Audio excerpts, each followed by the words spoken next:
మీద మాట్లాడు, అంతేగాని ఏబీసీని అడ్డం పెట్టుకొని ఇంకో పని చేస్తారంటే ఊరుకునేది లేదు. మాదిగ సోళ్ళందరికీ నేను మనం చేస్తాను, రాబోయే కాలంలో వాళ్ళ రక్తం ధారపోస్తే ఏబీసీడీ వచ్చింది. రేపు ఫలితం పొందేవాళ్ళు కూడా కనీసం వాళ్ళ మొదటి శాలరీలో మినిమం ఒక 5,000 రూపాయలైన వాళ్ళ కుటుంబాలకు పంపాలి. మరి వాళ్ళు ఎట్లా బతకాలి? 5,000 రూపాయలు వాళ్ళ కుటుంబానికి ఇవ్వాలి. ఆ రకంగా త్యాగం మీ లోపల ఉండాలి, ఆ మానవత్వం మీ లోపల కూడా ఉండాలి. మాదిగ సోదరులందరికీ నేను విజ్ఞప్తి చేస్తున్నా, మీరు 100 ఇస్తారా 1000 ఇస్తారా ఆ కుటుంబానికి ఇవ్వాల్సిందిగా అందరికీ, మేధావులందరికీ కూడా నేను విజ్ఞప్తి చేస్తా ఉన్నా. ఆ విధంగా వాళ్ళని కాపాడుకోవాల్సిన అవసరం ఉంది. తొందరలోనే ఒక ట్రస్ట్ ఏర్పాటు చేస్తాం.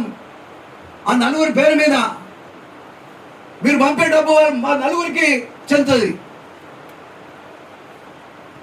ఇవాళ రేపు డబ్బు లేనివాడు ఎవరు లేడు, ఎంతో ఎంతో అందరూ కూడా సంపాదించుకోగలుగుతున్నారు. కానీ రక్తం ధారపోసి జాతి కోసం త్యాగం చేసిన మహాపురుషులు ఎంతమంది? ఆ నలుగురే కదా. ఆ నలుగురు మా మందకృష్ణకు గుర్తుకు లేరట. ఆ నలుగురు మా మందకృష్ణకి, మా తమ్మునికి గుర్తు రాలేదట. వాళ్ళు త్యాగాలు చేయాలి, కానీ వాళ్ళని చూడాల్సిన అవసరం ఏమన్నా బుద్ధి ఉందా? ఆ మాట మాట్లాడాల్సిన అవసరం ఉందా? అన్నమాట మాట్లాడతావా? నీకు మానవత్వం ఉందా తమ్ముడు? నీకు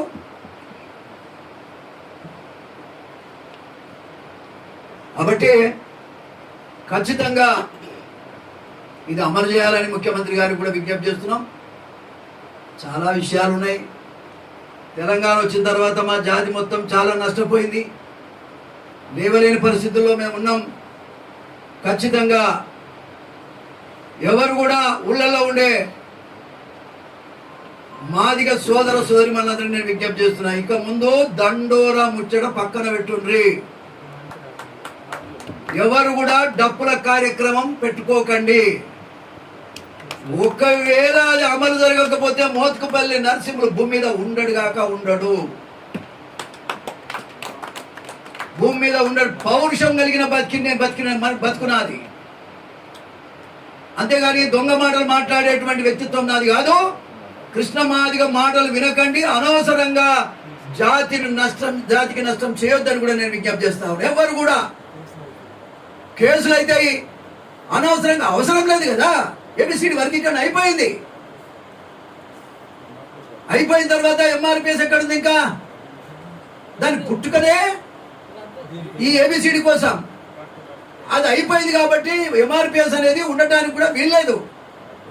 అది రద్దు అయినట్టు లెక్కనే రద్దుగానే ప్రకటిస్తాను నేనైతే ఈ రోజు నుంచి.